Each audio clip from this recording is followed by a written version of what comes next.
인더 핸섬월드에 와주셔서 감사합니다. 오늘은 제 친구이자 매번 만날 때마다 직업이 바뀌고 계신 트랜스포머 같은 현우님과 함께 핸섬월드를 시작해보도록 하겠습니다. 제 채널에 와주셔서 감사하고 간단히 자기소개해주세요. 네, 저는 이현우라고 하고요. 원래 와인바 운영하다가 회사도 다니고 와인바 다니면서 그쵸. 네, 하다가 지금은 은퇴하고 집에서 인스타그램 하고 있는 이현우입니다. 엄청 좋은 직업으로 지금 살고 계시네요. 네. 저는 이제 궁금한 게 현우님의 그 직업 변화 먼저 약간 간단히 설명해 주시고 왜 그렇게 변화를 하게 됐는지. 네네. 원래 첫 직장은 드라마 PD로 일을 시작했고요. 근데 얼마 안 돼서 막내 PD로만 일을 하다가 이제 금방 2년 만에 퇴사하고 10분의 1이라는 그나마 이제 좀 오래되고 알려진 와인바 계속 을지로에서 운영을 하다가 그분이 이분이에요. 네, 그렇습니다. 그러다가 중간에 너무 이제 반복적인 일이 좀 여러 가지로 어렵기도 하고 새로운 일을 자꾸 해보고 싶은 마음이 들어서 재취업을 일종의 한 거죠. 몇 년 하다가?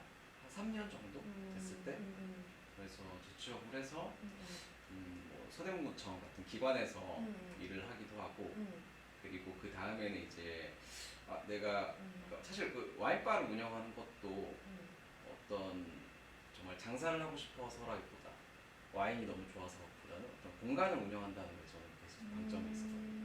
그래서 스스로 이제 지역을 몇 번 바꾸면서 생각을 해봤을 때 나는 공간 기획자가 나랑 맞는 거야 라는 생각이 들어서 공간을 기획하는 스타트업들에서 로컬 스티치, 뭐 아파트 렌트 이런 회사에서 왔다 갔다 하면서 일을 좀 했습니다. 원래 하고 싶었던 일이 이제 드라마 작가라든가 글을 쓰는 걸로 먹고 사는 걸 해보고 싶었는데 원래부터 그 꿈이에요? 그렇죠. 작가 되는 게. 네. 작가기도 하잖아. 책도 냈으니까. 에세이를 썼는데 뭐 작가라고 하기에는 제가 생각하는 작가는 뭐예요? 뭐 스스로 엄격하게 하면 좀 그래도 글로써 밥을 먹고 살 수 있는 그런 사람이라고 생각을 해요. 근데 아직 이제 그렇게 되진 않았으니까 되고자 하는 거고. 작가가? 아무래도 제가 처음 했던 게 이제 드라마 일로 사회생활을 시작하고 원래 또 드라마 워낙 좋아했었다 보니까 저한테 제일 익숙한 건 뭔가 드라마 작가를 지망해서 계속 이제 연습을 하고 있고요. 사실 영화도 좋아하고 소설도 좋아하는데 이제 한 그래도 1년 남짓 그런 것들을 시도하다 보니까 드라마라는 포맷이 지금의 나와는 제일 잘 맞는다라는 생각이 들었어요. 어떤 점에서?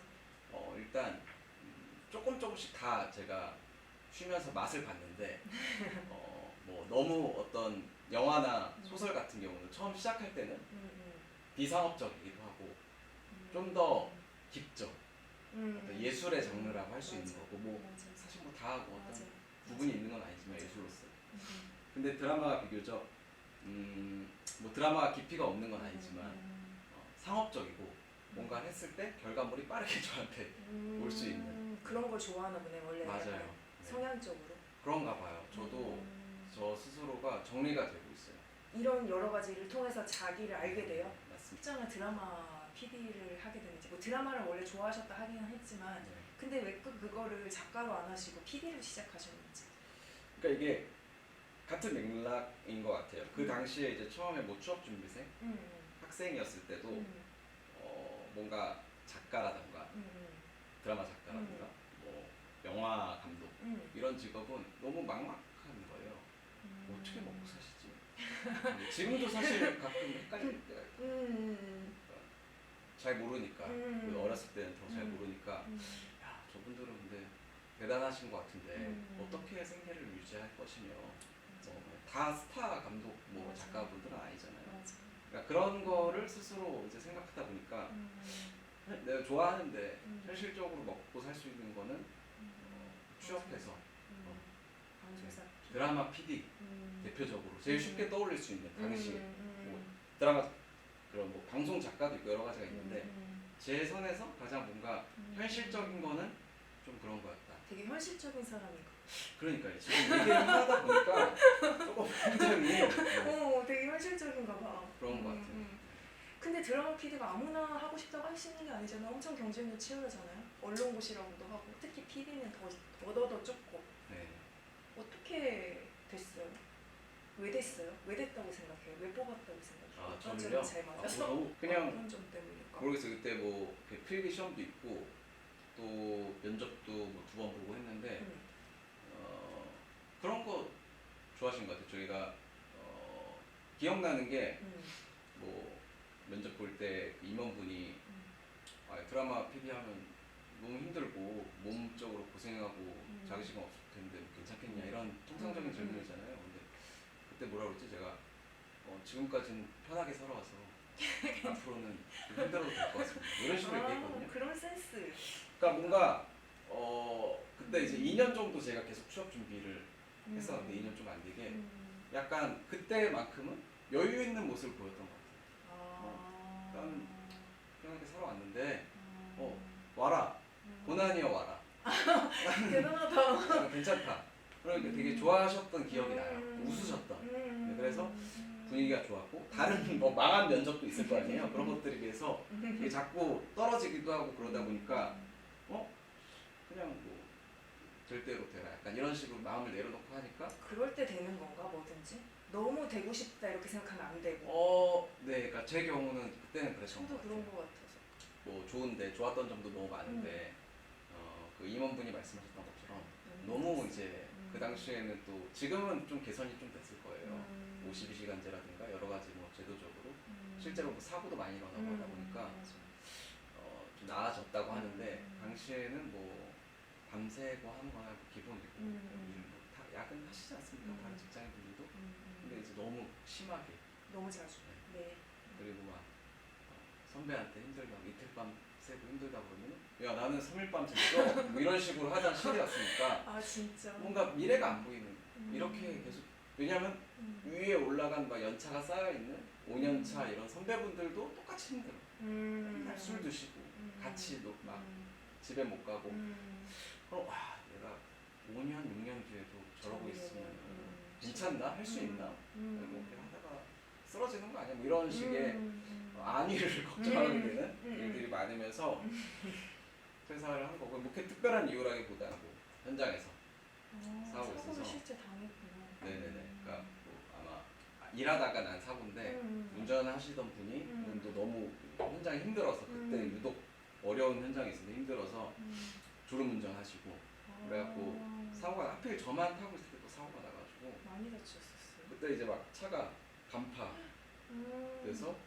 실려가고 뭐 이런 기억이 없었던 그런 사고가 나서 계기가 됐었던 것 같아요. 그럼 그때 인생에서 중요한 게 뭔가라는 질문을 했겠네. 아무래도 네, 병원에 누워서 그때 어떤 생각이 들었어요? 일단은 그때가 여름 굉장히 더운 여름에 이제 했었을 때인데 일을 일단 시원한 병원에 누워 있었기 때문에 너무 좋았고 그만큼 그러니까 누워서 입원해서 있는 게 좋다고 수술 느껴진 받고, 만큼. 네, 막 수술 받고 누워 있을 게 더 나을 정도로 힘들었던 현장과 업무였으니까 병원이 더 낫나? 이럴 거면 내가 회사를 왜 다녀?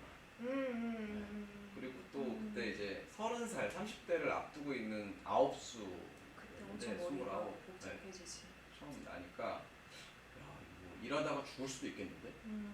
이런 생각까지 들었어요. 퇴사를 하고 근데 퇴사를 하기 전에 뭐 어디를 알아봐서 어디를 뭐 걸쳐서 거기로 넘어가고 이렇게는 안 했나 봐요. 맞아요. 네. 전혀 그렇게 하지 못하고 다만 그때도 이제 드라마 작가가 되겠다는 생각을 했고 되게 오랫동안 드라마 작가가 되고 싶긴 했다. 그쵸? 그때부터였던 것 같아요. 네, 사실. 네. 그래서 그때 더 했던 게 뭐 막내 PD고 한 월급이 굉장히 적은데 작가분들은 또 이제 고려가 훨씬 더 그럼요. 네. 아무래도 작가 스타 감독님들은 뭐 스타 아니어도? 작가분들은 말할 것도 없고 신인분들도 제가 봤을 때는 뭔가 이게 재밌나 싶어도 어쨌든 작가분으로서 많은 페이를 가져가시기도 했고 모르겠어요. 그게 또 작가분들 입장에서는 지금은 올랐다고 하는데 그렇지 않았을 수도 있는데 제가 봤을 때는 좀 음. 어린 막내 PD 입장에서는 부럽고 막 그랬어. 야 나도 나가서 글 쓰면 차라리 낫겠는데 이런 생각을 하게 되는 아. 거죠. 힘드니까 이게. 그때부터 뭐 저는 직장인으로 시작을 했잖아요. 그리고 또 뭐 집에서도 장사를 한 사람이 없어요. 그러니까 어색했던 게 장사를 한다는 거, 뭔가 사업을 한다는 건 굉장히 근데 어색했는데 직장에 들어가야지. 그게 더 기본적이었고 음. DNA가 사업에 대한 마인드가 그 당시에는 거의 없었는데 일단 같이 하는 멤버들이 나타났고 그런 꼬드김 에 넘어가서 수동적으로 했다기보다는 그 이제 그런 게 있었어요. 뭔가 선택을 해야 됐는데 일단 드라마 PD는 하고 싶었는데 한번 해봤고 뭔가 내 걸 한번 해보고 싶다라는 생각. 맞아. 네. 맞아. 공동으로 맞아. 뭐 만든 거긴 하지만 내 개인의 뭔가를 만들고 싶다는 맞아. 생각이 되게 강했고 그래서 사실 저는 뭐 와인바를 차린다. 그러니까 내가 뭔가 보다는 음식을 팔고 F&B 일을 하는 것보다는 뭔가 공간을 기획해서 내 커뮤니티, 내가 좋아하는 사람들과 함께 내가 좋아하는 일을 뭔가 해보자 그런 생각이 강했던 것 같아요. 그 공간에 대한 관심은 언제부터 있었어요? 그거는 그냥 이 사업을 하면서 이제 그게 생긴 건지 아니면 원래 뭐 그런 거에 대한 관심이 원래 있어서 그런 비즈니스로 이어진 건지. 있는 건 맞는 것 같아요. 그러니까 뭔가 저는 사람들 만나는 걸 좋아하는데 어쨌든 누군가를 만나려면은 뭐 지금이야 뭐 줌으로도 하고 그러지만 기본적으로는 공간이 편하잖아요. 그래서 집에 사람들을 초대하는 것도 되게 좋아했었고 뭔가 좋은 공간에서 좋아하는 사람들과 같이 뭐 차를 마시거나 술도 마시고 이런 걸 되게 좋아하니까 그럼 이제 남이 공간에서 계속 하는 것보다 이왕이면 아지트 같이 그런 걸 만들어서 사람들이랑 같이 이제 먹고 마시고 얘기하고 이런 거에 대한 로망이 어렸을 때부터 좀 있었던 것 같아요. 근데 뭐 물론 공동이 하기는 했지만 처음 그래도 비즈니스잖아요. 비즈니스인데 어떻게 이렇게 잘 될 수가 있어요? 그러니까 그게 운도 따랐던 것 같고 되게 쉽지 않았고 일단 기본적으로 저는 뭔가 이렇게 새로운 걸 만들고 이런 건 좋아하는데 지금도 그렇고 이렇게 뭐 금방 질려? 관리하고 그게 중요하거든요. 특히 그런 식음료를 하는 공간은 깨끗하게 뭐 유지를 한다든가 너무 기본적인 거잖아요. 뭐 이런 것만 해도 유지 관리를 하는 게 굉장히 중요한데 그런 거에 대한 뭔가 이렇게 역량이랄까 별로 없습니다. 그래서 그냥 좀 기획하고 뭔가 만들고 생각하고 이게 좋은 거죠. 그리고 맞아요. 그게 제일 있고 그리고 또 한 가지 같이 있었던 거는 그건 이제 일을 하다가 보니까 알게 된 건데 저는 기본적으로 뭔가 내 플레이스에 사람들을 초대해서 그들을 뭔가 환대한다고 하죠 보통. 네. 뭐 어떻게 보면 영업이라고 표현할 수도 있을 것 같고 그런 것들을 좋아해요. 좋아해요? 네. 사람들이 와서 내가 제공하는 뭔가 뭘 서비스를 할 수도 있고 제가 그런 거를 좀 좋아했던 것 같아요. 그러다 보니까 맞았던 거죠. 일단 기본적으로 그렇게 공간 운영 그게 혼자 한 게 아니고 뭐 물론 이제 같이 했으니까 힘이 되는 면도 있었지만 같이 하니까 되게 트러블도 많잖아요. 또 그게 한두 명이 아니니까. 그러면 그거는 그런 분쟁이 생길 때마다 뭐 계약서를 쓴다든지 어떤 룰을 정한다든지 이런 그 조정은 어떻게 하셨어요? 그게 처음에는 명확하지 않다 보니까 그러니까. 저도 저고 같이 하는 멤버들도 이제 뭐 스트레스를 받고 문제가 될 때가 많았는데 저희 같은 경우는 뭐 사실 이건 뭐 다른 데서도 많이 알려져 있고 해서 그냥 간단히만 정리하면 기본적으로 저 같은 경우는 협동조합 방식이라고 생각하고 왜냐하면 사람이 너무 많아져서 10명이라는 그 인원수가 그치. 비즈니스 같이 다 사장의 마인드로 한 공간 한 와인바를 운영하는 거여서 일단 매달 뭐 총회를 열어서 그런 것들을 조율하는 자리를 가졌었고요. 기본적으로 제가 총대를 메고 하는 구조였기 때문에 뭐 여러 가지 저를 중심으로 해서 뭐 페이를 결정한다던가 그런 것들도 다 이제 회의에서 정하고 그런 계속 그 과정 계속 있어도 또 정하고 또 정하는 과정이잖아요. 또 예상할 수 없는 문제가 발생하니까 거기에 대한 걸 또 다시 조율하고 없애기도 하고 그 과정을 계속 거쳤던 거고. 정치하면 되겠다. 형님 이제 앞으로 잘했겠다. 그런 게 쌓였네 지금. 그런 줄 알았던 거 있었는데 물론 그것도 이제 즐기면서 할 수 있으면 좋죠. 근데 너무 힘들어. 뭔가 제가 성숙치 못한 상태에서 그렇게 막 치이고 복잡하고 어떤 그런 걸 겪었더니 좀 뭔가 질려버렸던 것 같아요. 질렸어. 네, 그러니까 막 그렇게 책임지고 중요하잖아요. 너무 뭐 리더면 부담스럽고. 뭔가 그렇죠. 자기한테 이익이 돌아오지 않더라도 희생해서 뭔가 이들을 가끔은 위해서. 그럴 줄도 알아야 되고 그게 좋지 음. 않겠습니까? 모두를 위해서. 근데 그거를 하는 게 당연히 모를 것 같아요. 잘 안 될 것 같아 나는 이기적이라. 그러니까 그런 고난과 보상이 없었음에도 뭔가를 책임지고 해야겠던 그런 것들이 되게 피로도가 많았고 지금 생각해보면 어떻게 보면 그러지 않았어도 됐는데 그러니까 작은 이해관계나 이런 것들에 일희일비하지 않았어도 되는데 그 당시에는 그게 너무 컸었지. 그런 거에 너무 막 몰입하고 아니 이러면 나는 어떻게 괜찮나? 너무 좋은 거 아니야? 뭐 이런 고민을 하고 그런 게 지금 돌이켜보면은 좀 그렇죠. 아쉽죠. 저로서 그러지 않았어도 그냥 좀 멀리 보고 할 걸. 금방 시간이 그땐 빨리 처음이니까. 가잖아요. 근데 지금 그러면 그거가 잘못 약간 그랬을 거라는 아쉬움이 남는 거 보면 지금은 되게 많이 컸네. 그렇지 않아요?